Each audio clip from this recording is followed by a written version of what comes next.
সুপ্রিয় দর্শক, আসসালামু আলাইকুম। জীবনের গল্পে আপনাদের স্বাগতম। ক্যামেরার সামনে দাঁড়িয়ে আছে এই মুহূর্তে একটি বোন, আমরা শুনবো তারই জীবনের গল্প। আসসালামু আলাইকুম আপু, কেমন আছেন? ওয়ালাইকুম আসসালাম। আল্লাহর রহমতে ভালো আছি। জি, আপনারা কেমন আছেন? আলহামদুলিল্লাহ ভালো আছি। আপু, আপনার নাম কি, কোথা থেকে এসেছেন? আমার নাম হচ্ছে ইভা, আমি ফরিদপুর থেকে আসছি। আপনার নাম ইভা, আপনি ফরিদপুর থেকে এসেছেন। আচ্ছা ঠিক আছে আপু, আপনার বয়স কত? আমার বয়স 21 বছর। 21 বছর বয়স। আপনার ফ্যামিলিতে কে কে আছে? আমার ফ্যামিলিতে আমার বাবা নেই, আমার মা হচ্ছে, আমরা 3 বোন, আমার মা আর আমি। আচ্ছা ঠিক আছে আপু, আপনার বিয়ে শাদী হয়েছিল?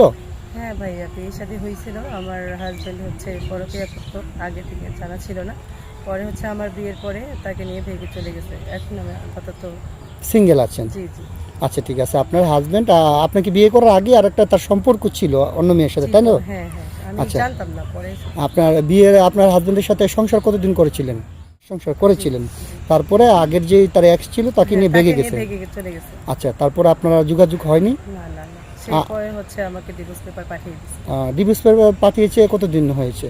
এই তো হয়েছে, তাও 4 বছর হয়ে গেছে। 4 বছর প্রায় একাই আছেন? হ্যাঁ হ্যাঁ। আচ্ছা, আপনার ফ্যামিলিতে বাবা আছেন? না, বাবা মারা গেছে। আমার আম্মু আর হচ্ছে আমরা 3 বোন।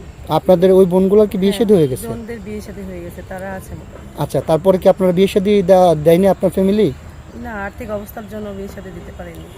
আপনি বলতে চাচ্ছেন যে আর্থিক অবস্থা বলতে মানে যৌতুকে, মানে বিয়ের জন্য হ্যাঁ, আসলে যৌতুক জন্য, চাই সবাই? হ্যাঁ, হ্যাঁ। আচ্ছা ঠিক আছে, তাহলে ইনশাল্লাহ আপু, তাহলে এখন আপনি আমাদের ক্যামেরার সামনে কি জন্য আসছেন সেটা একটু আপনার মুখ থেকে বলেন। মানে হচ্ছে আমি, আমার ফ্যামিলি থেকে আমাকে টাকার জন্য বিয়ে দিচ্ছে না তো। হ্যাঁ। ভালো একটা ফ্যামিলি দেখে, সবারই তো ইচ্ছা থাকে ভালো ফ্যামিলিতে যাওয়ার জন্য, তাই না? যদি কেউ মানে আমার প্রতি দয়া দেখে, আমাকে তার ভালো লাগে, তাহলে তার সাথে আমি বিয়ে করবো, ঠিক আছে? আচ্ছা আচ্ছা ঠিক আছে। আপনি চাচ্ছেন যে মানে আপনার ফ্যামিলি আর্থিক অবস্থা দরিদ্র থাকার কারণে আপনার ফ্যামিলি আপনাকে বিয়ে দিতে পারছে না। আপনি চাচ্ছেন যে যদি কোনো ভাই আপনাকে যৌতুক ছাড়া বিয়ে করে আপনি বিয়ে বসবেন। হ্যাঁ হ্যাঁ। আচ্ছা ঠিক আছে আপু, আপনি যেহেতু বিবাহিত, আপনাকে তো অবশ্যই বিবাহিত মানুষ বিয়ে করতে চাইবে, আবার অনেকে অবিবাহিত বিয়ে করতে চায়। আচ্ছা ঠিক আছে আপু, তাহলে আমাদের এই ভিডিও পাবলিক করার পরে তো মনে করেন দেশ থেকে প্রবাস থেকে শত শত ভাই আমাদেরকে নক করবে বিয়ে শাদী করার জন্য আপনাকে। তো অনেকের মনে করেন আপনার 40, 45, 50 বছর হয়, অনেকের স্ত্রী আছে। বয়স কোনো ম্যাটার না, মানুষের মন মানসিকতা, মানুষের চরিত্রবান ভালো, এটাই হচ্ছে বড় ব্যাপার। আচ্ছা আচ্ছা ঠিক আছে আপু, অনেকের মনে করেন স্ত্রী চলে গেছে, অথবা বাচ্চা কাচ্চা হয় না, তারপরে আপনার হচ্ছে গিয়া এই অনেকের এই মানে স্ত্রী চলে যায়, মহিলা যায়, এরকম যদি কোনো ভাই আপনাকে, এরকম হলেও চলবে, সমস্যা নেই। এরকম হলে চলবে? একটা ভালো সংসার দরকার। আপনার একটা ভালো সংসার দরকার। ভালো। আচ্ছা ঠিক আছে আপু, আমরা চেষ্টা করবো আপনাকে একটা ভালো ব্যক্তির হাতে তুলে দিতে।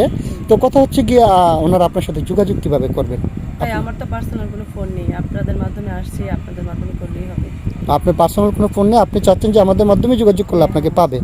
মোটামুটি এখন যুগে তো সবারই ফোন থাকে, তাহলে আপনারটা নাই কেন? ভাইয়া, আমার হচ্ছে ফ্যামিলিতে দুবেলা দুটো ভালো করে খেতেই পারি না, আম্মুকে নিয়ে আমি হচ্ছে কোনো রকম চলে ফিরে চলি। ও আচ্ছা আচ্ছা ঠিক আছে আপু, আপনাকে আর লজ্জা দিতে চাচ্ছি না আমি। তো সুপ্রিয় দর্শক, এই মুহূর্তে দেখতে পাচ্ছেন ডিসপ্লেতে একটি নাম্বার, এই নাম্বারটা হচ্ছে আমাদের নাম্বার, ইউটিউব চ্যানেল কর্তৃপক্ষের নাম্বার। এই নাম্বারে ইমো হোয়াটসঅ্যাপ আছে। যদি কোনো ভাই ইবা আপুর সঙ্গে যোগাযোগ করতে চান, তাহলে ওনার একটা স্ক্রিনশট মারে পাঠিয়ে দিয়ে আমাদেরকে ভয়েস করবেন, আমাদের প্রতিনিধিরা আপনাদের সাথে যোগাযোগ করবে। কেউ অযথা অডিও কল, ভিডিও কল দিয়ে আমাদেরকে বিরক্ত করবেন না, আমি আবার বলে দিচ্ছি। আচ্ছা ঠিক আছে ইবা আপু, তাহলে আপনার এই কথা হচ্ছে যে আপনার সিঙ্গেল ফ্যামিলি পছন্দ না জয়েন্ট ফ্যামিলি? আমার জয়েন্ট ফ্যামিলি পছন্দ। Joint family? জয়েন্ট ফ্যামিলি বড় হয়, পারবেন সবাইকে নিয়ে একসাথে হ্যাঁ, থাকতে? অবশ্যই পারবো। পারবেন? অবশ্যই পারবো। আচ্ছা ঠিক আছে বাপু, আপনার জন্য শুভকামনা রইল। আমরা চেষ্টা করবো আপনাকে একটা ভালো ব্যক্তির হাতে তুলে দিতে। ভালো থাকবেন, সুস্থ থাকবেন, আল্লাহ হাফেজ।